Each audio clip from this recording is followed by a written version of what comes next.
Hello, everybody. Welcome to Pre-Health Shadowing. We are an international student-led, minority-led, women-led nonprofit for medical advancement. We do have closed captions available to accommodate students of all needs and abilities, and if you have any ideas on how we can be more accessible, please feel free to email us at info@prehealthshadowing.com. Make sure to save us as a contact to keep us out of your spam and join our email list to never miss a session. And if you'd like to stay in the loop, make sure to follow our Instagram and TikTok. The handle is the same for both of those at Pre-Health Shadowing. And we do host students from all over the world, so type in the chat where you're calling from today. I'm calling from Texas. And if you're interested in being a part of the Pre-Health Shadowing team, we have opportunities available for student volunteers and team members on our website. We are also recruiting to have people join our leadership team, and this is 100% remote, so make sure to apply for that on our website. These are just a couple of available roles we have. And if you're a high school student, you can join our high school training program, or otherwise known as HTP, which is offering leadership and healthcare education for pre-college learners. The link for that is also on our website. And if you can, please donate to help our programs stay free and accessible to everyone. We do run solely off of the time and donation of our volunteers. And make sure that you type your questions in the chat and we will ask them at the end of the session during the Q&A. And do make sure to take good notes as our post-shadowing assessment will be available to take to earn a digital certificate verifying your shadowing hours on a professional's course page. And if you can, please turn your cameras on to help this be as close to a face-to-face experience as possible. And now onto a professional to give her presentation.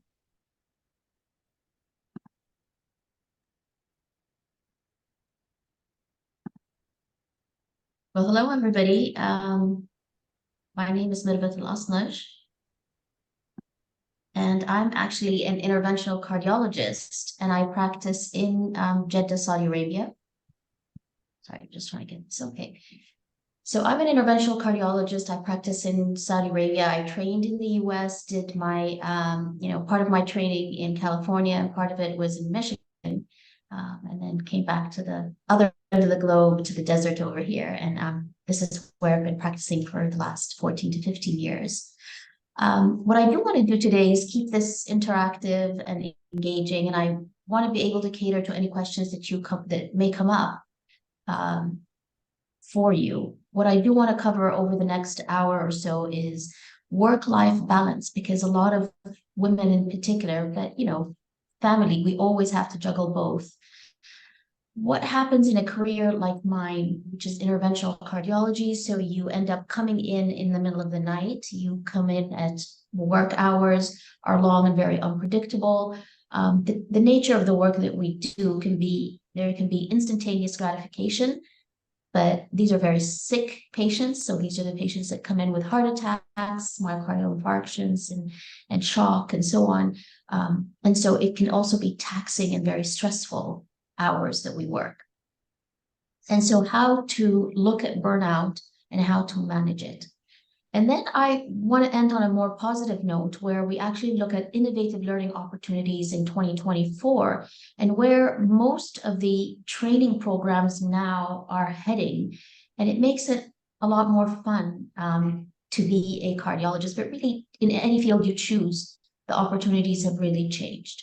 So we'll start with part one, work-life balance. And, if you have any questions, feel free to raise your hand or type in the chat. I'll try to address them as we go, but if you want to leave it to the Q&A at the end, that should be okay as well. So work-life balance, what are we balancing really, right? So we're trying to balance family, our careers that we spend many years dedicating ourselves to getting our boards and passing our exams and excelling in what we're doing, but also our own, health, physical health and mental health. And then just having a social life and having friends and neighbors and time to do hobbies and activities and so on. So how we're able to juggle all of that is what we call work-life balance. But one thing to recognize when we talk about work-life balance is it's different for every person. So What I define as balance for me personally may not necessarily be the same for somebody else. So, a single parent, as opposed to somebody who doesn't have kids yet, as opposed to somebody who has kids who are of special needs and need special attention. So it's very different. And we all have to have feelers for what works for us in terms of balance. So that's number one, is we really can't be comparing ourselves to others when we're considering work-life balance. But we also can't consider, and we need to be fluid about this, is we can't consider balance the same in different phases of our career. So, for example, when we don't have kids or we don't have a partner, it's very different than we need when we do have a partner and when we do want to invest in a personal relationship with that partner. So what worked when I was 18 may not work when I'm 28 and may not work when I'm 38. So I need to adjust, self-adjust as I move along. And I think if we go into it with that mentality that we need to change, we need to be fluid and not be rigid about our balance, then we may be okay. Then you may be able to sail through. So I'm going to focus just a tad on women because I do see a good number of you here. But a lot of this does apply to men as well. But for starters, women pursuing careers in medicine has been steadily increasing. And note that the reference here is from 2004. So in 97, women constituted about 43% of medical students in the United States and 22% of practicing physicians. By 2001, that's just, a few years later, 45.8% and 28% respectively for academic medical faculty. And it's projected that by 2040, it'll reach 50%. We are already getting very close to that right now, and we're only in 2024. So 12% of women choose cardiology as a career. So that's a little disappointing. So you would see other fields where you'll find a lot more women. So pediatrics, for example, OBGYN. Of the women who go into cardiology, 10% specialize in a procedure-related field. So, for example, electrophysiology or interventional cardiology, such as myself. When this was published in 2008, so a little over a decade ago, it was 5.9. Over a little more than a decade, we've actually gone up from 5.9, and now these are US numbers. 5.9%, we've gone up to close to 9-10%. So almost double, but it took us 10 years to just double this number, but it's still only 10%. So what are the deterrents? So one of the, some of the surveys that you see bouncing around is impairments to family planning, which again makes it for me a bit difficult to swallow because some of the other fields like OBGYN are also demanding and long work hours. Perceived radiation risks. So when we're in the catheterization laboratory, we use a lot of X-ray machines in the work that we do. And so there's a perceived radiation risk to a woman who is in childbearing age. And I'm going to talk about that in just a few minutes. So let's put a pin on this for a moment. But unequal funding for research endeavors, unequal pay for equal work compared with men, professional discouragement or rejection due to lack of female mentors in the field. But again, remember, this was something that was published in 2008. Right now, we do have many more women mentors who are mentoring both men and women. And I may be a little biased here, but the women mentors that I have seen have also tried to be more well-rounded for the men as well, teaching men that they too can have balance in their life. And, they don't have to just focus on a one-way track, sort of. And then this poor work-life balance, long and unpredictable hours. So this is what I was saying about OBGYN, for example. Yeah, during their training and in their career, they will be called at strange hours. So why is it that cardiology in particular and interventional cardiology is a deterrent for women? Is really something to me that's more of a myth. And I think women are just more fearful of this field because it seems to be less welcoming with fewer opportunities. I don't think it's because women don't have the resilience for long and unpredictable hours, or because they don't have the understanding of how to achieve work-life balance. I think to the contrary, I think it's just that they're intelligent enough to recognize that this is one of the more competitive fields, and it makes it very difficult to go up the ladder easily in this kind of field. But there's a lot that's been changing. So when it comes to family planning, women often choose to delay having children. Pregnancy ends up happening later years in life when women are less fertile and they have higher biological concern for congenital defects. So a survey in the US showed that 43% thought childbearing would interfere with their career paths, and 21% thought it would lead to loss of a fellowship position. And so they very consciously made a decision to postpone their training. Honestly, I was one of those people. There's a good gap between my two kids. And you see the gap. It was exactly when I was doing my residency and fellowship. So there's about an 8-year gap between my children.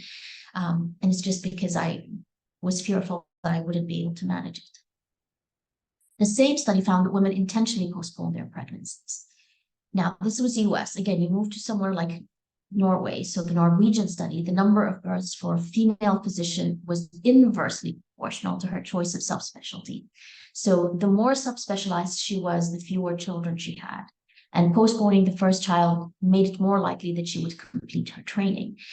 And this was again in 2010. I think there's genuine interest to try to be helpful to women who choose to have children while they're in training, where we have flexible hours, where the programs themselves are perhaps extended to allow them in between to take necessary maternity leaves and rests and so on that they may need. And so I do think there has been progress in the last decade, and I do want to make sure that I convey that to you. So let's focus on the radiation risk, right? So the radiation risk, a lot has been published. Unfortunately, a lot has been published by women, interventional cardiologists who work in the field of radiation. So when you look at this publication, it was published by Women in Innovation Group, part of the Society of Cardiovascular Angiography and Intervention. So these are women who are working in the catheterization labs with radiation, and they actually captured what is the likelihood of women having malformations in their children, congenital malformations, or having cancers in their children. And it's related to how many millisieverts in background radiation that they actually end up getting. And for the record, they have debunked this myth. With current radiation protection gear, we're able to protect women, particularly in their early pregnancy. And just to let you understand that a lot of it is 2 pieces of lead aprons that we end up wearing. And early pregnancy is when radiation risk is higher or the highest. And that's when women are actually still, in terms of weight, they haven't gained weight and they can still use suitable aprons that protect them and their, fetus, their growing fetus. It's when women get bigger later in pregnancy, and so they start to gain weight, and the regular lead aprons don't fit as well. So you do need to get another fitting for later in pregnancy, or just use some of the lead aprons that are there. For me, I ended up double leading because we're just a small population and we didn't have physically small, so we didn't have bigger sizes in the lab, and there really was no time to order one. So I ended up double leading, which is a burden in terms of your spine and back problems eventually. So radiation risk has to be an individualized decision. So women need to choose whether or not they want to work in the cath lab when they're pregnant, and it needs to be a personal decision. And we're very different. So a woman who's generally had no issues during pregnancy is able to find the appropriate size lead, may be different from a woman where it's a precious pregnancy. So she's had difficulty and had to go through fertility trials and so on, may want to be extra cautious, and that's her right? So these are, I think it has to be a personal choice, noting that most places, California and other states and other countries, have very rigid criteria on how much radiation exposure and so on that actually protect the women and make it safe to still work within a radiation environment. And it is important to plan the schedule for the cath lab and on-calls very early to minimize, as I mentioned, the musculoskeletal injuries and radiation risk. I think there's a lot of focus on radiation risk, and we don't address musculoskeletal injuries that can happen, whether a woman gets pregnant or not. But I think if we train women to exercise regularly, back strengthening exercises, this tends to make pregnancy and standing in the lab for long hours wearing lead aprons easier, and the risk of injuries smaller. And again, the long work hours in the cath lab and sleep deprivation are better tolerated in early pregnancy. But again, juxtapose that to the fact that radiation risks are actually at the highest in early pregnancy as well. So overall, what I did, my personal choice was to slow down throughout pregnancy.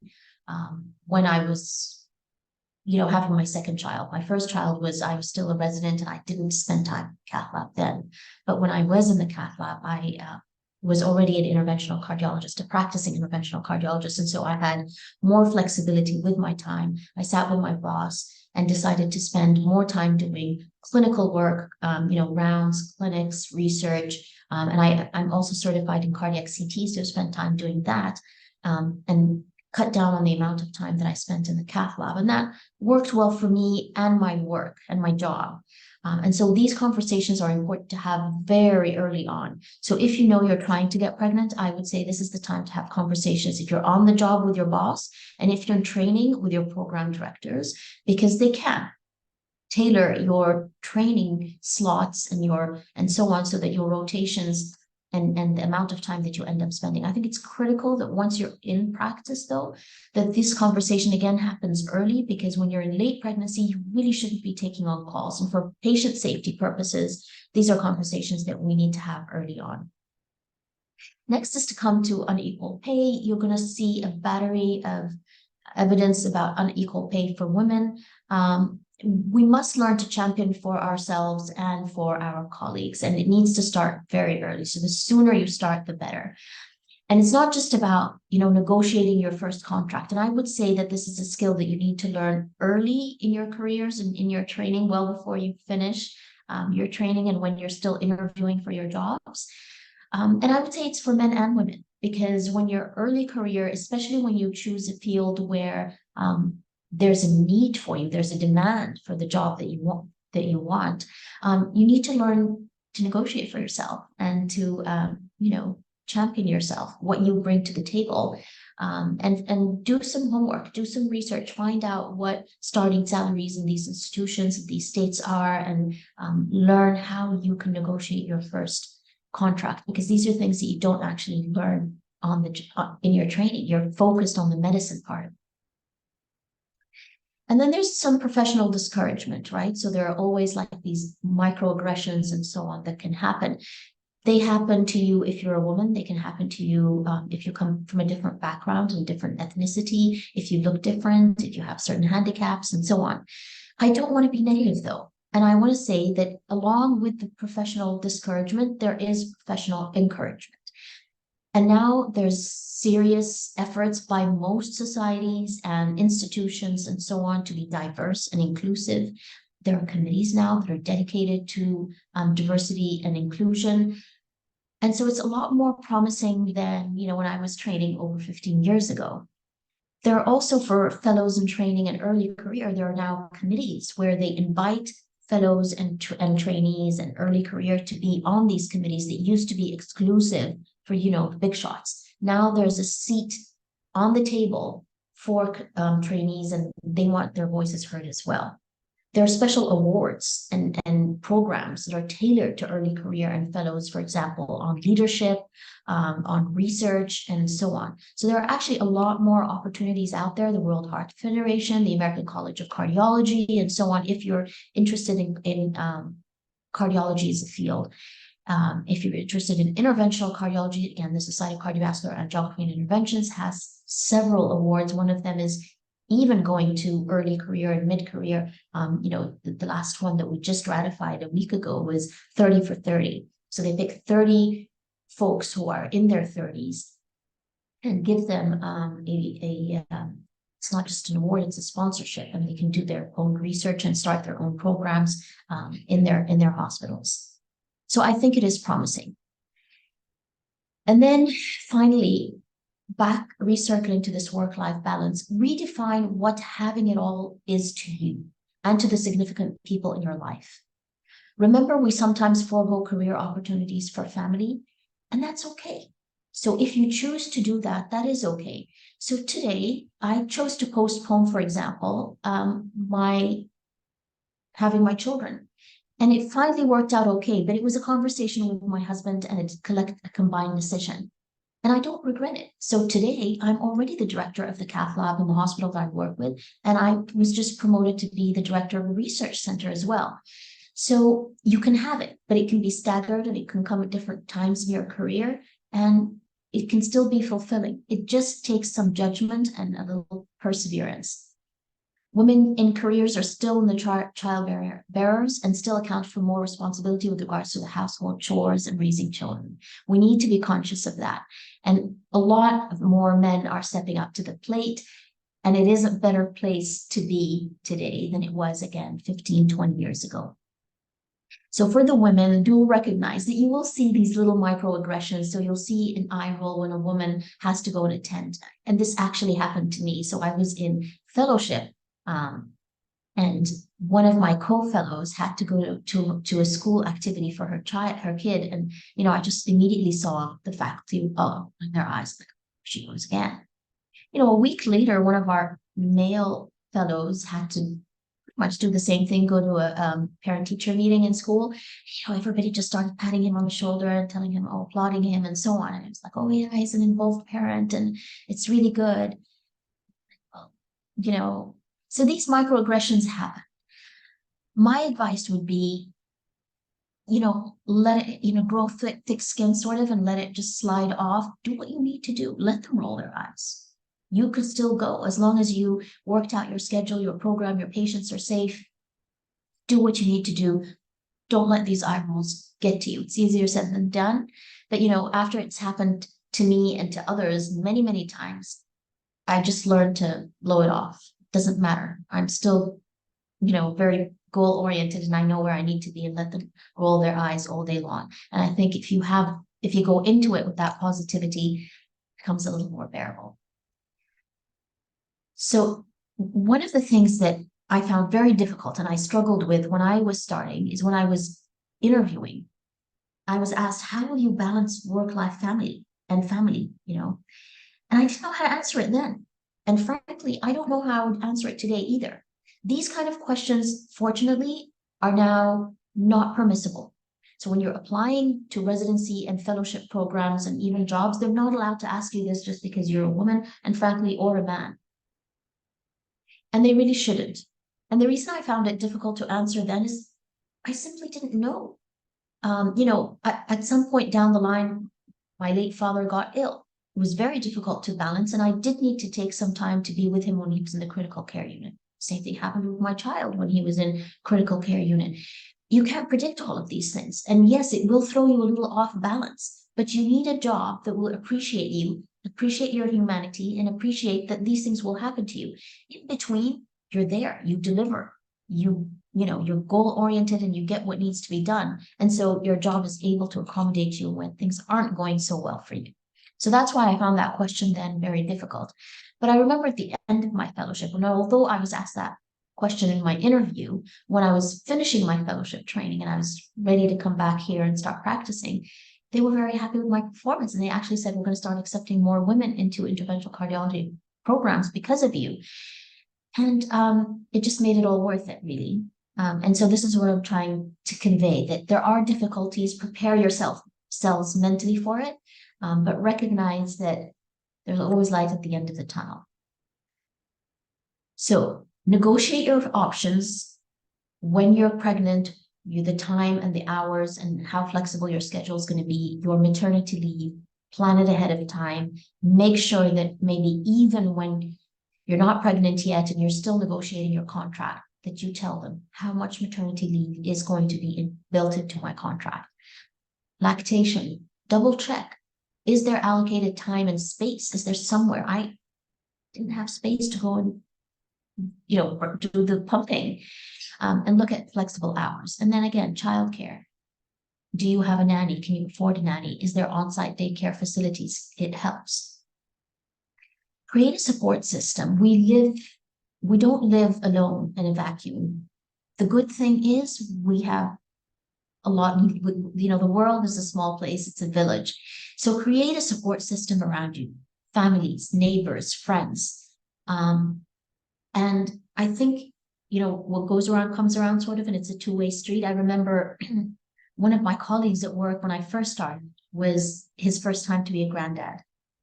And he really wanted to take off to go and see his, his grandchild for the first time. And I told him, just go, don't worry about it. I'm here. I'm going to cover the work and everything. It pays off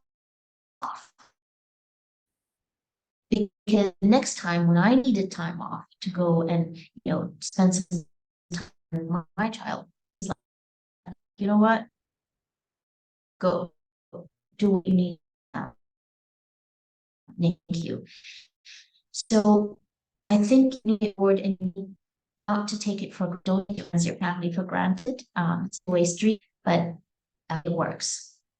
And familiarize yourself with options in the state you're in. And is there non-compete clause? Is there this? Is there that? And so understand. Move on to the next section of my talk. Is there anything you want to talk about in terms of work-life balance that I haven't addressed that you want clarification on? I don't see questions in the chat. Are we good with this? Okay, so I'm going to assume we're okay and I'm just going to keep going, but please do feel free to stop and interject. So burnout. So this is an angiogram of a patient. This is what we call the circumflex artery. Okay, hold on. I'm just seeing something here in the chat. I'm sorry. Okay, so I think we're okay so far. So this is an angiogram of what we call the left coronary system. This is the left circumflex artery, and this artery over here that's coming all the way down is the left anterior descending artery. Now, this patient had an abnormality and had what we call a fistula, which is this stuff over here that you see. But all this stuff that you see here, this extravasation, this is what happens when you have a life-threatening perforation. So this patient, as we were intervening on the left anterior descending artery, had a perforation and almost died on the table.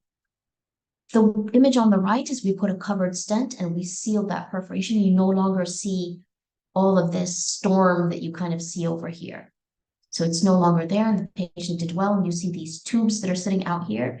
These are the pericardial drain that we used to drain the blood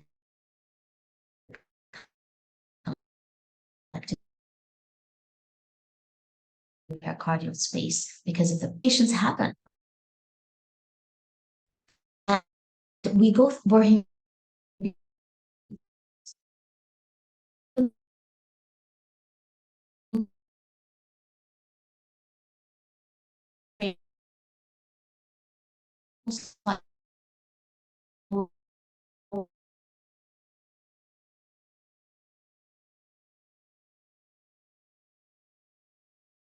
and it does impact us when patients don't do well, when a complication happens. And we're going through the usual denial, anger, bargaining, depression, etc. And it can even send us through this horrible spiral that can impact us down the line, can impact our decision making. And it's almost a traumatic experience that you start to shy away from those procedures inadvertently.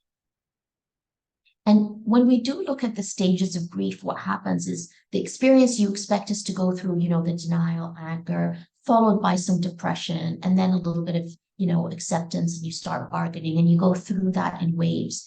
But actually, sometimes it's just a big jumble of everything happening at one time, where you're angry and with yourself, you're depressed, you're denying that, wait, did I misjudge the size of the artery, and you start to, and you also accept, I had some element of responsibility there. So a lot of the times it isn't going through the stages one by one. Sometimes it's just a big jump, a big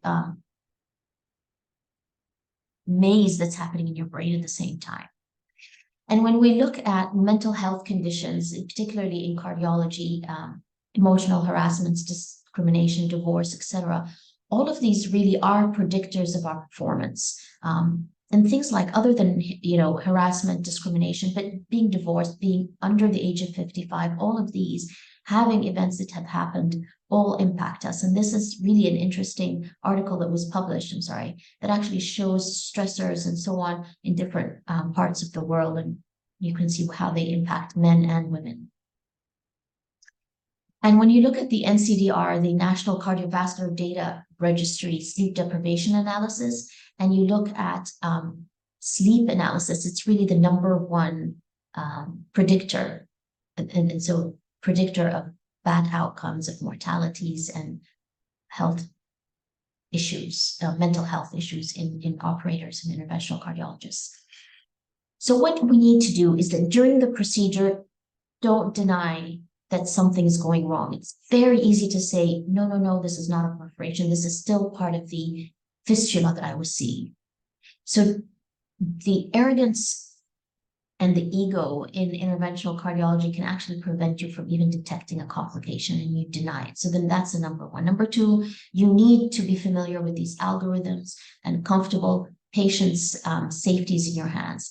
And remember, you're not alone. It's a team responsibility. You're not in this cath lab working on your own. You've got your nurses, you've got your radiographers. You can call for help from another operator or interventional cardiologist to come in. And so it's a collective responsibility. Call everybody to come in and work together in sync as a team. But sometimes you don't need to wait until a complication happens. Having routine drills where your team is well aware of where the equipment is, for example. I need the covered stent. So these stents we don't use regularly. So you need to know where they are. Your team needs to know where they are and how to grab them, an echo machine, how to bring it and wheel it into the right place. And so it really does pay well to have these routine drills and to learn to have some humility and call for help. Having a second pair of hands and a second brain next to you from a colleague and a team member always helps. Work fast when complications happen. From my experience, immediately after the procedure, I wouldn't start reflecting on the procedure and what went wrong and how we can prevent it. What I would do is reassure myself that complications happen, decompress, and rest for a little while. So immediately post-procedure is really not the time to be beating yourself about it. Consider canceling cases for the rest of the day if this has been a very traumatic experience, but be very honest and communicate with the family. Tell them what just happened, how you managed it, and what happened, and your plan of action moving forward if your patient did survive. But after some time, I think it is important to go back and revisit what happened. Reflect, what could I have done differently? Should I have sized that stent differently? Should I have looked for a calcium specule or what have you? Ask a trusted colleague. So you do need to build relationships in your job for incidents like this, not just so that they come in and join you in the case when you call them, but also in hindsight, when you sit with somebody and you want someone to sit and give you a different perspective. What could have been done differently? And then review and revise policies. So maybe these procedures from the get-go need more than one person. Maybe you need to be using different kinds of wires. Maybe what have you, you need a change in policy. So these are actually opportunities for improvement in the system. But you need a safe space to be able to ask a colleague and to review and revise policies. So you do need to be working in an environment and in a job that's not toxic, that you're going to feel safe in. And remember, quality of care is a collective responsibility. So the interventional cardiologist has a responsibility. Emotionally recovering from bad outcomes is one of the hardest things to do as an interventional cardiologist. And I say that's a good thing because it keeps us human and it keeps us conscious. We accept risks because procedures are without complications 99.9% of the time. So very small percent of our patients actually end up having complications. And that's why we do accept a certain amount of risk. Could it have been prevented? And it is worth a thorough review afterwards, as I mentioned briefly. That's the responsibility of the individual cardiologist. But the hospital, there has to be a committee review who are experts in the field. It doesn't make sense to bring, for example, a neonatologist to talk about a cath lab complication.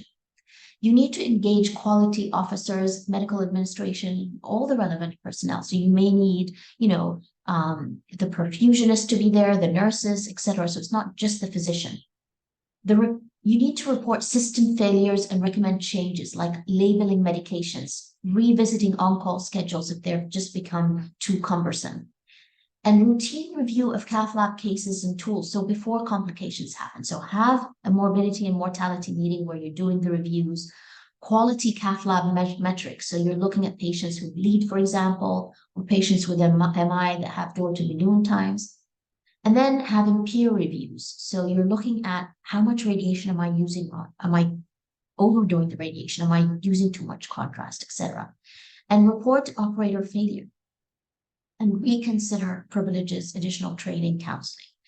So recognize that improvements are necessary and inevitable in a field like cardiology where new procedures and operators change all the time. But there has to be a pathway, a very clear pathway by the system, by your hospital for improvements and an individual sense of introspection. You know, it's great that the hospital is going to revisit privileges of an individual physician, but there has to be introspection and we have to take the responsibility as well as individuals. So if we feel there's an area where we need more training, we seek it. If we know that we aren't comfortable doing a procedure on our own, we need to go and ask for help. But overall, well-being and coping is something that we have to address, recognizing that we're bringing sicker patients to the catheterization laboratories. There is issue with supply chains. The cost of procedures is going up. Many more procedures are being introduced in the labs. And there is a worldwide staffing crisis. Perhaps it's too early to talk to you about it, but all of these pour into why complications actually end up happening. But again, we need to have a sense of resilience and try to bounce back, but we have to go through the process. We just have to ache about a complication that happened. We don't want to beat ourselves and get traumatized by it and learn how to overcome it and move forward. So again, this was about burnout. And before I move to the final stage of my presentation, are there any questions, anything you want to discuss on burnout specifically? Or would you like me to move on? Okay, I'm again not seeing anybody unmute or put anything in the chat. So what I'm going to do is I'm going to keep going. And please feel free to, raise your hand or just maybe speak up in case I don't actually see it. So the next part is, as I mentioned, I do want to discuss education in the digital age because that's where we are now. And it's very positive note, and I'm thoroughly enjoying being the mentor and the faculty today, more so than I was, I'd say 10 years ago, 8 to 10 years ago, because a lot of opportunities have come up to make learning fun and not just something where you sit down with, textbook, Harrison's textbook of medicine and so on, where you're just going through textbooks, which is what I had to do when I was in training. So social media, believe it or not, is a great outlet. And I'm actually, if you look me up, I use social media quite a lot. So feel free to reach out on social media and I'll go over it in just a minute. Everybody's walking around with smartphones and, we can take them with us to rounds and patients' bedsides. And there are a lot of applications that we can use. There are online tools that we can use to help assess our patients, help us with risk stratifying our patients and so on. And then there are so many virtual platforms, such as the one that we're on right now, this Zoom meeting, where, I'm in totally different time zone in a totally different part of the world. I'm in Saudi Arabia and I see folks from Texas and California and so on. So it's just made the world a smaller place, a more convenient place, and a way where we can all learn from each other. So social media. There are plenty of opportunities there. There's something called journal clubs and Twitter chats. So for example, these are two very important trials in the field of cardiology. One is called the ischemia trial and one is called the FAME trial. I'm not going to go into these, but there were plenty of discussions on Twitter, for example, or X now, and, chats where people would either go into Twitter space and have conversations, or they would have a series of posts on social media where it permits Q&A and it becomes more of a discussion. And so it is a very interesting way to do it, and it opens the conversation to folks all around the globe. So you have engagement that is around the clock. So somebody can post at 8 a.m., somebody else will post at 8 p.m. And likewise, somebody can be in China, somebody can be in Africa, somebody can be in Europe, and they're all engaging and discussing the same topic, as opposed to having these very closed journal clubs that we just have with a handful of faculty and folks that are in our programs. We can see techniques, so people can actually post on social media actual educational cases and procedures that they have done. Some of these are hashtags, something's called Perks Acts, which is like accessing the axillary artery to do procedures. We usually go through the radial artery or the femoral. So this is looking at alternative accesses. CTO 101, this is chronic total occlusion 101, and they discuss equipment, techniques, and so on. And then cases and complications. So, you read about cases in books, right? But on social media, people post these rare cases. And so you get to see the case on social media that you may never have seen during your training because they are rare. Likewise, complications, EKGs, and so on. So these are all over social media. Learn which accounts are going to actually help you and are useful, because some accounts are not reliable. And then there are campaigns on social media that are tailored towards patients or physicians, advocacy, education, and so on. And then conferences, late-breaking clinical trials, you get to see the graphics, you get to see the engagement, you get to see the critique, if you follow the conferences that were just done. And so again, there's several publications. There was one that I did with our colleagues on the role of social media in the era of COVID-19 and how it permitted people to learn, right? To learn about collaborating on treatment delivery, 3D printing, amplifying public health messages, and so on. And so we learned that during the COVID-19, but carrying on beyond that, we also can learn to continue with this education on social media. Do you have any concerns regarding misinformation? Yes. And what are ways doctors can identify good health information and ways of legitimize? How do you in your career manage to reduce burnout or even self-care for yourself so burnout is not apparent? I'm going to get back to that, Manny, on the burnout, just so I don't lose a little bit of momentum on what I'm currently saying. But in terms of Michael, yes. So that is why you need to be careful with social media. Social media, unlike a conference or a classroom where there's a moderator and a panel of experts, and they will interject. So social media is almost like when you go to the conference and it's the floor microphone. So it's the audience coming up and just holding a loud microphone and just speaking their mind. So sometimes they will say something valuable and educational, and it's great.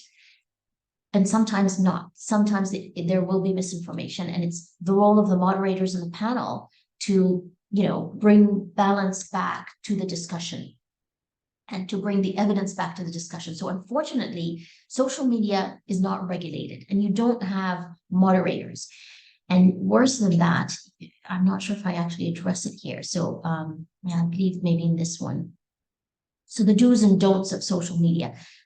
Please feel free to look up this article in Open Heart that I published with my colleagues and this other one on viewpoints on social media and interventional cardiology specifically. And, this is for clinicians in general. And the idea is there are do's and there are don'ts. And one of them is you do not want to be putting patient identifiers. You do not want to be stealing cases from folks. You do not want to be, being careful because lawyers are on social media, patients are on social media, your employers on social media, your patients and their families are on social media. And so it can hurt you not only in your current job, but future prospects if you've been reckless in social media. So that's how you as an individual function. But when you're in your phase where you're trying to learn, you have to recognize that it's not necessarily regulated. So what I would do is be very selective who I follow on social media. So who are the people that I follow? And you look at people with consistency, people with a track record, people with real credentials. And that's why there was a phase where social media and Twitter became extremely toxic. And it was important to tell the professors, the established, journal editors and so on, stay on social media because we do need to bring the conversation back and bring the balance back and to moderate that conversation. And so now what I would advise is, yes, find those individuals, Michael. So find the accounts that are headed by journal editors, official accounts from journals and universities, and important names that are reliable, names, recognizable names, because those are the folks that you know. And then patterns. So if you continue to see somebody who's being a bully on social media, likely what they're posting is going to be not just toxic, but not credible. When you see somebody who posts and then puts links to articles, so they're actually providing you with a reference. So they're telling you, well, actually, this is what happens to lipids when you put patients on statins, and this is what happens when you put them on inclisiran, and then they add a reference. And if you click on the reference, it'll take you to the publication, to the article, and you can see it, and you can read it and analyze it for yourself. So one is to look at credible sources, credible folks, and patterns. So folks who tend to post appropriately. And the next thing is you cannot rely on social media only, right? So make sure social media is just an outlet, it's just a gateway really, but ultimately make up your mind about statins and so on when you go to that link, when you go to that article, when you go to the link that takes you to the video recording of a presentation, a ground round presentation of a Professor A or Professor B. And so that's how you have more critical thinking, really, and you just don't take it for granted. And as I mentioned, there's a lot of discussions on social media on patients, and I enjoy it. I post cases as well when I think they're of educational value. But there are some closed platforms where it's not open to the public and where people who are, for example, this one's for interventional cardiologists, it's based and it was established by UK-based team. And it is a closed, safe space where people can discuss a complication, can discuss a case, and not worry terribly that they're being monitored by their employer, by lawyers, et cetera, et cetera. But just do remember that social media can be very detrimental, and we need to be very well behaved in our best behavior because your patients will see you there as well. And if you're being misogynistic, for example, if you're discriminating, if you're whatever, it reflects on who you are. So you need to be very careful because it really brands you. So put a brand out there of who you are. Are you a professor? Are you an operator? Are you, a patient advocate? And present yourself that way. Hope that answered it, Michael. But, when we get to the open discussion, feel free to unmute and discuss a little bit. Then there are applications, apps, right? Evidence-based social media, great.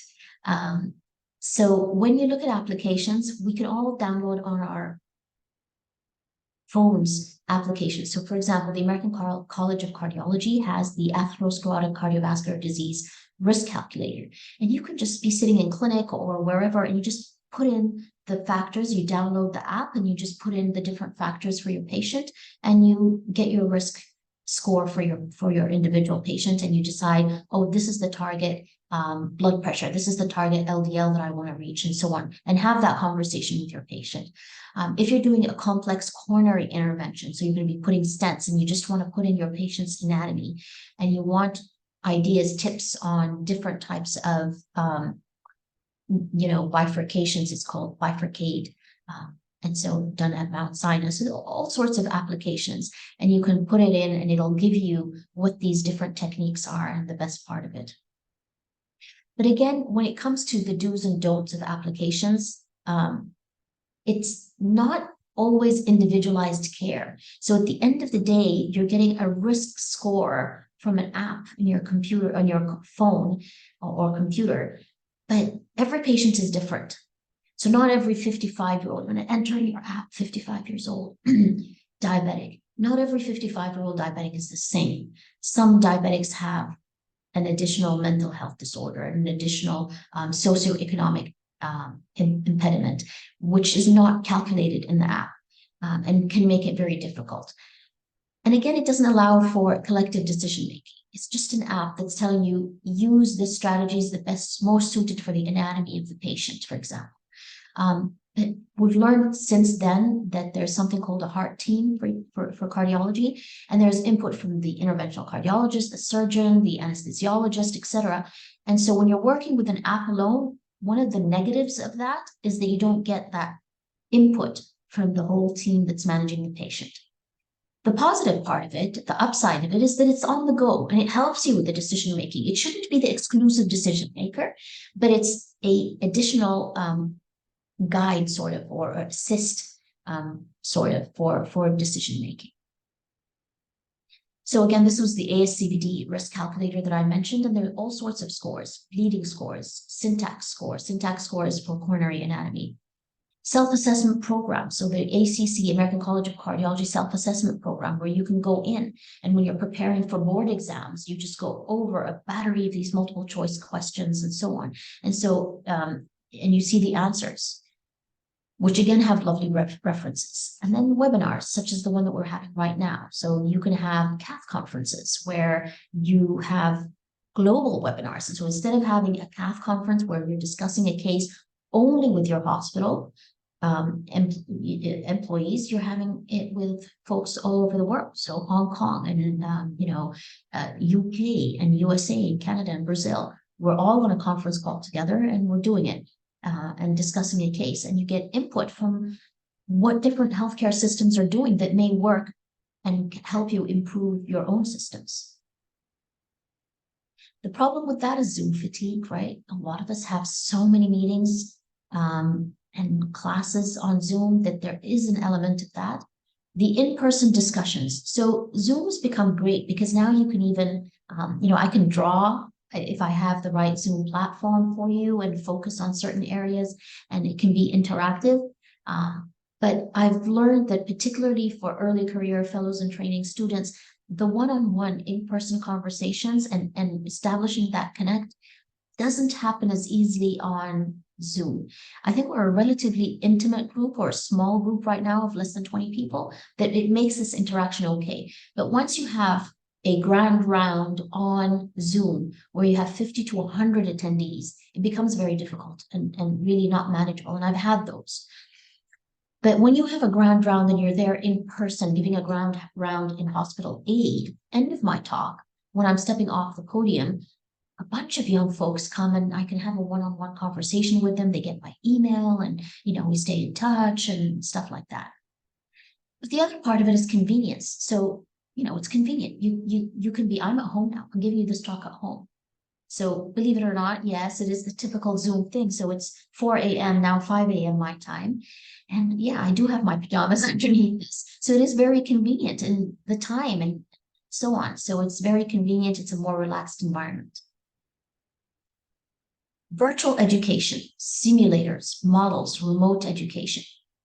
I'll go over them very quickly. So simulators, there's virtual reality, merged reality. There's difference between them and augmented reality. I think this is a specialty, but effectively it's input and output. So you get input and then there's output. So it's sort of like what perhaps now the kids are playing, all these games and they're flying planes and doing all sorts of things. Well, guess what? We can take that into the field of cardiology as well. And you can actually assume you're implanting a valve and you're just pressing buttons and you're wearing your glasses and you're looking at it. So it's very immersive and it's just great. And the utility of something like that is that you get to practice. So this is, for example, laparoscopic procedures for surgeons, and this is for congenital heart disease when, it's a little bit difficult and you can start using the same patient's info and you put it into an algorithm and it's not just a model, it is actual patients 3D, well, not 3D, virtual reconstruction, and you can actually look at it and interrogate it and understand it a little bit better. So for trainees, it's really nice to learn the steps of complicated procedures and so on in simulators before you actually touch patients. And likewise, for even for me, an operator, when you're going into a complex procedure, it's nice to be able to use a virtual reality, simulate what hopefully, and plan, strategize the steps of my procedure, my surgery, before I actually go in and do it. And then there's this 3D models. So this was a complicated patient that we had, and this is from our center, that we couldn't use the usual femoral access to go up and deploy a transcatheter aortic valve in the aortic position because they had iliac issues and a lot of problems. So we actually looked at going using alternate access subclavians, but her subclavians were also small and calcified, and it was difficult. So we printed a 3D model and we started practicing on it and seeing what's going to happen if I puncture here, what happens if I puncture closer, what happens if I puncture further back, and so on, and see what happens. How well is my valve going to expand, and strategize. And once I was able to do that, then we actually went ahead and did the procedure. But not only that, have a conversation with the patient and tell them these are the likely complications, this is the difficulties that we may find during the procedure, and so on. And this is for coronary stenting. So there are 3D wet models where you can look at the procedure, actually deploy the stents, and so practice it. So these are wet models, and these are actual stents that we're photographing as we're deploying it and going through the different sequence of how to implant these stents. Then remote education. Again, COVID era taught us about social distancing. And so we had cameras installed that move in the cath labs. And so you have minimum folks in the cath lab doing a procedure, but you can actually zoom in and you can look at the drugs that the patient is getting. You can look at the different consoles that are there. So this image on the top is actually the console that you see in the bottom left, way near the window. And then you can zoom in on the intracoronary imaging as well. So you can actually follow the procedure remotely. And since then, what we've learned is that in complicated procedures, instead of having all the trainees in the lab and crowding, even though it's, we don't need to do any social distancing, but it's actually useful because a faculty member can be sitting in the fellows lounge, going over this and actually live seeing the procedure done, and can walk a group of trainees through the procedure, can zoom in on the hands of the operators, can zoom in on the screen. You see this, these are the stents over here, and they can zoom in on all of that and explain it without interfering with the folks who are actually doing the procedure in the cath lab. So remote education is also something that is great. And that way you don't interfere with them, you don't distract them. And already you may have a lot of people. And likewise, when there's a patient who's crashing and you need a crash cart in the room and a million people are coming in and out to resuscitate a patient, you can have a team of trainees sitting with faculty and he's telling them, okay, this is what they're doing now. And it becomes educational, but without interfering with patient safety and the procedure that's actually happening in the cath lab itself. Pluses and minuses, again, cost and availability. Not everybody has it. It is costly to install these kind of technologies in the laboratories and in hospitals. Patient privacy and confidentiality. Each institution in the hospital has their own regulations and policies that may not permit you to be recording cases routinely. You may need prior consents. It may not actually work. So these are all parts of the negatives, but it is a new reality. It is coming up, and you're starting to see more and more of these kind of technologies become available to training institutions. And maybe in another decade, it's going to become a requirement for a center to become, to qualify as a training center, is to have some of these, what we may then feel are basic parts of the educational programs. So that was it, folks. I'm going to stop sharing here. And please feel free to unmute yourselves, turn on your cameras, and maybe we can have some Q&A now.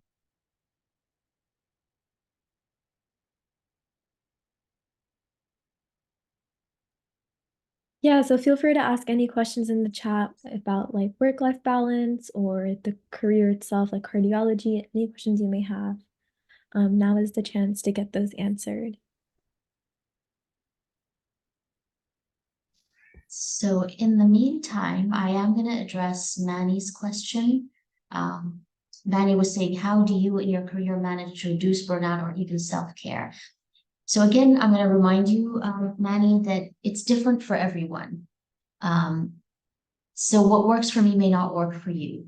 But generally speaking, what I do is if it's a busy week, make sure you peel away some time for yourself. So make sure you decide to take a few hours and do what you enjoy. So if you enjoy skiing, if you enjoy biking, so exercise, a hobby, painting, or just have a nice, quiet, slow day. You know, there are times where I just had such a busy week and I just want to kick back, you know, and read a nice book and have cookies and milk. I mean, sometimes it's as simple as that.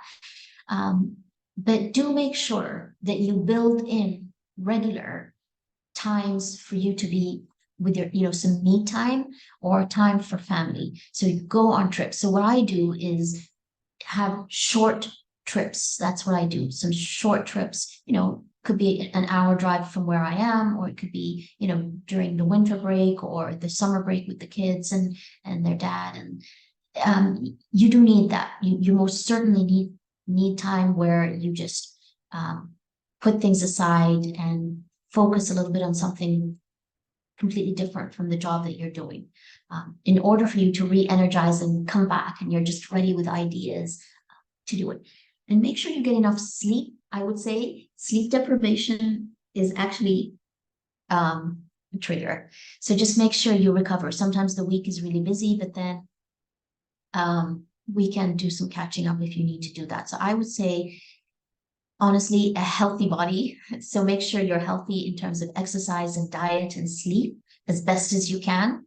Compensate when you can. So you will have times where you are going to be sleep deprived and catch up whenever you're able to. And then peel away some me time and family time where you just disconnect from the stressors and then you recover. And it doesn't have to be disconnected for a month. You know, you can just take a weekend. Hope that answered it. What made you do cardiology and what kept you going? That is Shah. So I chose cardiology. My dad had a heart attack when I was quite young, and we were actually in Cleveland, Ohio at the time. And it was a slightly complicated course, but he recovered and did really well. And suddenly it felt like magic to me. And I was still in school, in high school at the time. And it just felt like, wow, you know, medicine really brings a turnaround in people's lives and can actually impact it. And that was what got me interested in cardiology and started to pay attention. And then when I started in medical school, I was drawn to procedures. So it was really either surgery or cardiology, interventional cardiology. But the minute I started cardiology, it was captivating. Part of it is because the gratification is instantaneous. So when a patient comes with a heart attack and you rush them to the cath lab and you just saved their lives, it's immediate gratification and you know you're doing the right thing for the right reason. And that just, I enjoyed it very much. It's also, as I mentioned, a field that is one of the fastest growing fields in medicine, which is amazing. It makes it fun and different. What I'm practicing now is very different than how cardiology was being practiced 10 years ago. So believe it or not, when I was a medical student, beta blockers, I don't know if you know them, but beta blockers were contraindicated in patients with heart failure. Now it's actually one of the cornerstones of the management of patients in heart failure. So you need to keep up. And so it keeps it exciting that way because it changes. What you're doing is always changing. You're always evolving and the field is evolving. So that's really how I ended up staying in it, Shah. You talked about building a reputation on social media. Did you have any experience where you had a disagreement with another doctor? How did you navigate? Yeah, so you will have, so this is to Michael asking about social media and about be careful. Don't get too argumentative on social media. Sometimes I do. And I do it out of a sense of obligation because if I feel the person that I generally don't like getting into arguments. I just walk away from conversations, particularly bullies and toxic folks, and you'll find plenty of those who are ready. The only two times that I actually choose to engage and continue to engage is one, if I fear there's misinformation. I feel it's a sense of obligation to my students and my field that we correct the wrong that's being said. The only other time is when there is someone who is discriminated openly, and I feel like it's time for me to put my foot down and tell them, hey, you're mansplaining. This is wrong. You shouldn't be doing that. Those are the times that I've done it and chosen to engage. Otherwise, I think I would take the high road, because there's some folks who can just be silly. And again, just remember, your bosses are watching you, right? So, and future prospective employers can also be watching you. So you need to be very careful how you handle yourself. And unfortunately, people think that social media memory dies down. Not necessarily, right? It doesn't necessarily die down. How can we build close relationships with co-workers and mentors? So time, right? Time, but also remembering that it is a two-way street. And this is to Rosa. It is a two-way street. It is give and take. So help out your colleague, be there for them, support them, give them advice, and likewise, they will be there for you. But also remember that it doesn't have to be in the bad times only, right? So if your colleague is having his first grandchild, surprise him with a gift, or just a simple funny mug that says, oh, granddad of the year or something like that. These small gestures, we're human beings and we are social beings. So these small gestures help build connections. And so that is what I always remind myself, that it is a two-way street. I can't expect them to just automatically say, look, I have a career and I have a family and I need time. Well, yeah, so does everybody else in my group, right? So everybody else in my department, they also have families and kids and circumstances, and somebody has to go to court and somebody is ill themselves and stuff like that. So recognize that you have requirements and you have needs, but so do other people. Build your relationship in good times so that when the bad times hit, folks are there for you. Right? That's what I would say, Rosa. What's the strangest case you've ever had? Ooh, I've had quite a few strange cases, but one of the strangest cases that I've had was actually very early in my career. Again, so when we're here in a Zoom meeting, it's hard to see, but I'm actually small person, petite in size. I'm short and tiny, so I'm not as impressive in person when you see me. And I went in to see this little old lady who had a very sick heart and needed a very complex intervention with, what we call mechanical support devices. And I go into the room and she's got like 7 sons and they're all like huge. And I'm looking at them like this, talking to them. And I think the experience of like walking in was a bit scary for me because I was very young at the time and I still didn't have a real name, a reputation. And it was interesting to see all these men like just, wondering, does she really know what she's doing? I mean, is she an actual doctor? I mean, is she gonna actually be doing, putting stents in our mother's coronary arteries? But then it got interesting once we had the conversation. So when you conduct yourself professionally, when you answer their questions, you start to gain their trust slowly. And then they started, by the end of the half hour, they started to recognize that, hey, wait a minute, she knows what she's talking about. I mean, she just walked us through the procedure and the potential complications and how she intends to treat these complications and laid out a plan very clearly. And so they ended up warming up to me. And I'm still in touch with them now. So this is like their mother expired a few years ago, but I'm still in touch with them. So, the sons still send me, like the eldest son, who's actually probably now closer to 70, during holiday seasons and so on, still sends me greetings. And it's just refreshing to see that there can be a lot of negativity and difficulties in life, but things somehow work out. But I just think it was the scariest experience where, as I said, I walked into the room as this tiny little girl looking, and then it turned out a lifelong friendship with them. Um, what qualities does a good doctor need? Is it a plus factor to be highly sensitive? No. Let me tell you that. You need to find balance at middle ground in everything. You can't be too deconditioned where it doesn't phase you at all that your patient is sick or ill or a complication happened or something, because that just takes out your humanity. And you just can't have everything get to you, right? You just can't beat yourself up about everything, because then you're going to deny so scores of other patients who can benefit from your expertise and your time and your skill set. So bear that in mind. You are going to need to find that sweet spot where you're still conscious and you still have enough introspection to say, I could have done this differently, I should have done this differently.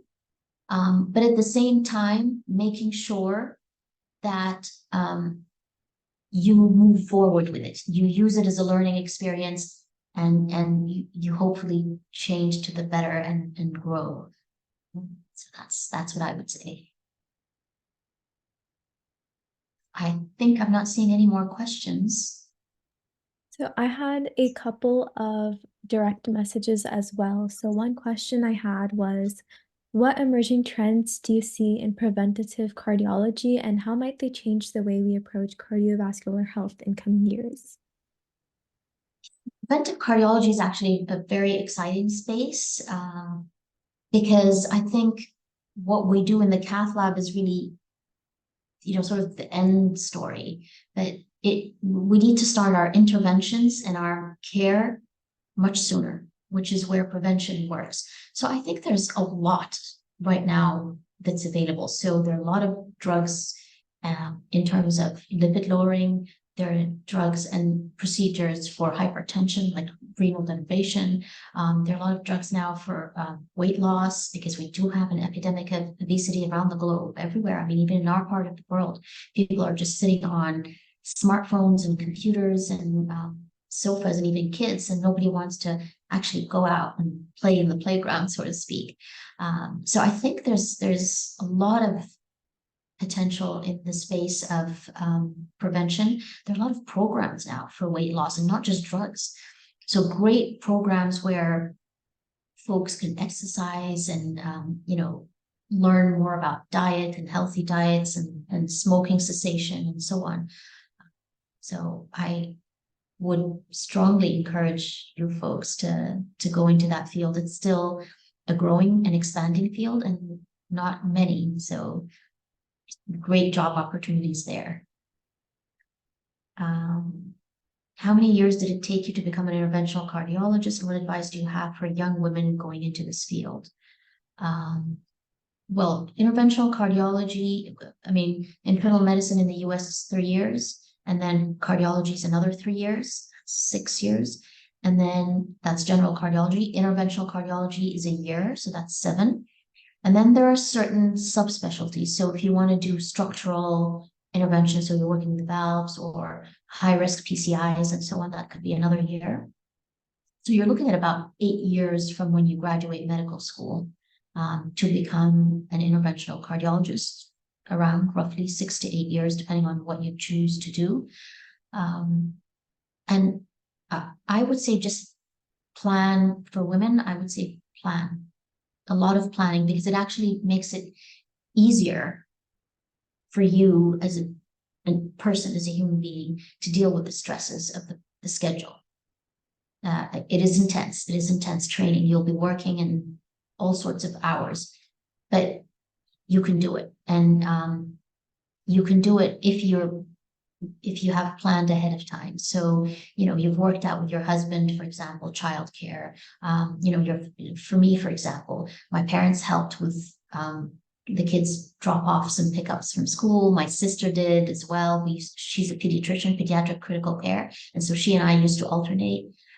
We used to even alternate because our kids went to the same school. So we used to alternate some of the well, not parent-teacher meetings, but some of the meetings with the parents about changes in the school or whatever. So, you know, one year she'd go, another year I would, and so on. So you do need to create a village around you of family, friends, neighbors, and so on that are going to help you, and do a lot of planning and a lot of early communication with your significant other on what you want to do. Do you want to postpone kids? Do you not want to postpone kids? What are you going to do with lactation? Do you have space to do your, you know, pumping and storing it and so on? Babysitters. So if you plan, it actually makes you feel a lot better, a lot easier. And again, I think, you know, the separation anxiety might happen, but you know, you can FaceTime them now. It's not like when it was 15 years ago, you couldn't see your kid, but now you could be taking on call in the hospital and they FaceTime your little one and just play with them a little bit for 5 minutes on FaceTime. So, but it does take some grit. What qualities does a good doctor need? Is it a plus? Oh, okay, we answered that one for Ella about being highly sensitive. Have you had any experience working with ECMO? Yes, so I have had experience working with ECMO. That's another mechanical circulatory support device. It's a very intense one that is teamwork. So it needs not just the interventional cardiologist who puts the device in the patient or surgeon or whomever, but it's team effort. So there's a perfusionist involved. There's a critical care specialist who around the clock needs to manage the blood thinners and the hemodynamics of the patient and up titrate and down titrate everything. And you have to have some very serious conversations that are difficult. So serious and difficult conversations with the families about prognosis, about outcomes, and perhaps futility. So you may need to cross that road with family and talk about that what you're doing now is futile, and you know, you might want to discuss no resuscitation orders. That, you know, if this patient crashes, or that's it, we're not going to escalate anymore. So ECMO patients, aside from being a difficult procedure, it's the management that comes after that's very involved. And I find that my patients that end up going on ECMO are obviously the sickest, because it's a support device that helps, that basically takes over the job of the heart, but can also take over the job of the lungs. So if patients are not, the lungs are unable to oxygenate properly, this device does that for them. So these are very sick patients, and many of them don't do well. So I find the hardest part of my ECMO patients is the conversations that you have to have with family who are kind of hanging on to hope.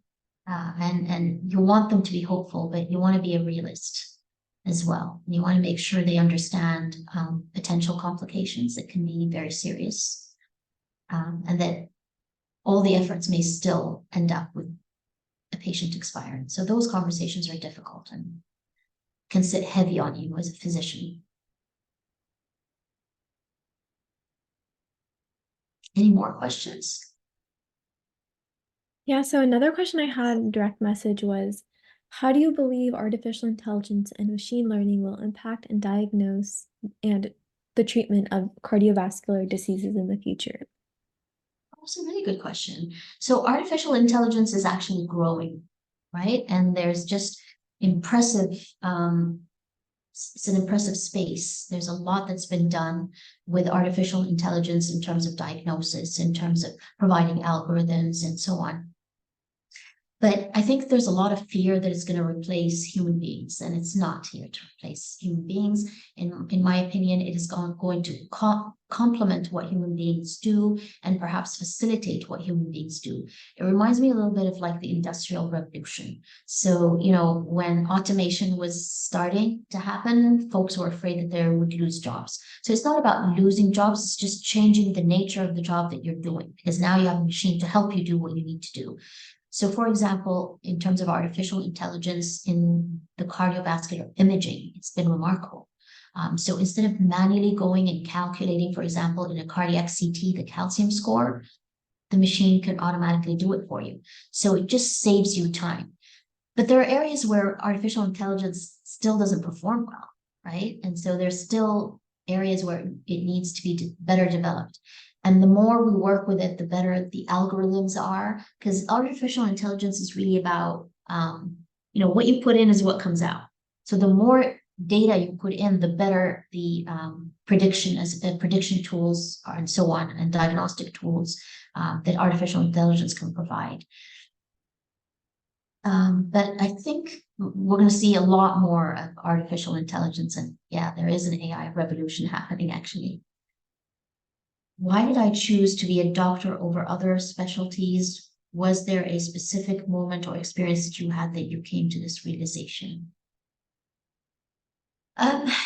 It's funny. I enjoyed when I was in high school. I enjoyed like Model United Nations and political sciences and debates and so on. I enjoyed languages, so I really enjoyed learning, French and English and Arabic and all of that.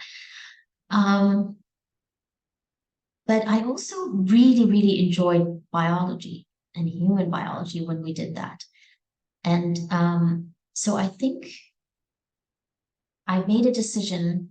I'm not an impulsive person at all. Actually, I'm the type of person that thinks and thinks things over very carefully.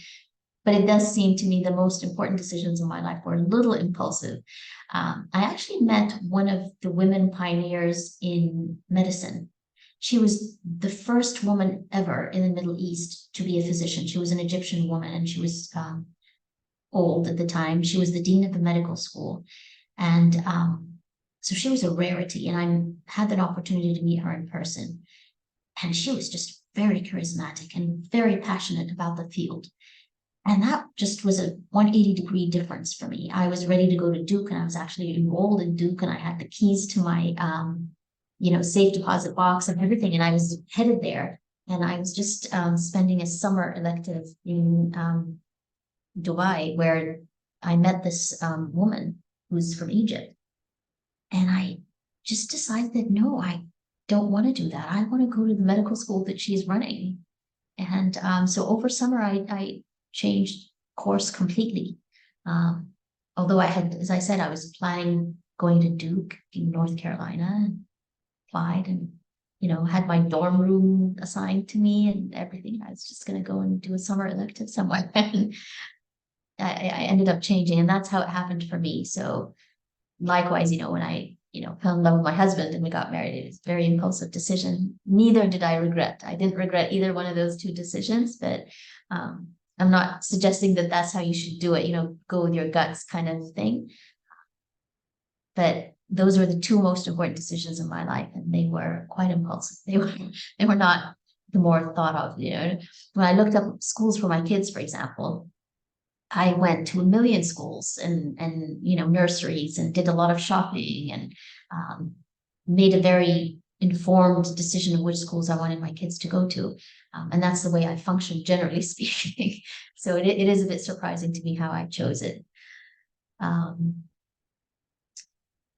Okay, anything else? Looks like that's all the questions. Thank you so much for your time. I'm going to go over a quick startup presentation, it's closing presentation, sorry, just to kind of wrap things up. So let me share my screen real quick. Well, thanks, folks.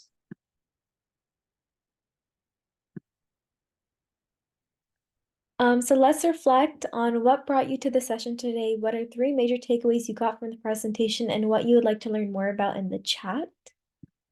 And if you want any recognition, you can submit your thoughts on today's session on our blog submissions page on our website.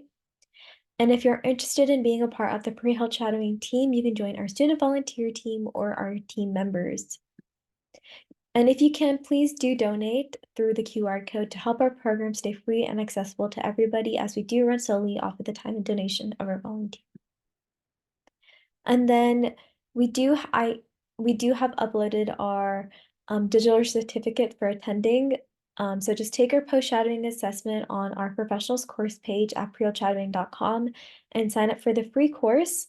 And then you can take the quiz and get your certificate of completion. It'll be a simple 10-question multiple choice quiz based on the presentation, and you have 2 chances to pass with a 70 or higher. And this will give you verification of being here today. These quizzes are open indefinitely for your convenience, so you can complete them at any time, and the recording of today's session will also be posted. And if you missed any part of the session, you can view it on our YouTube channel at Pre-Health Shadowing. Be sure to catch our sessions every week. See you next time at Pre-Health Shadowing. Thank you, guys.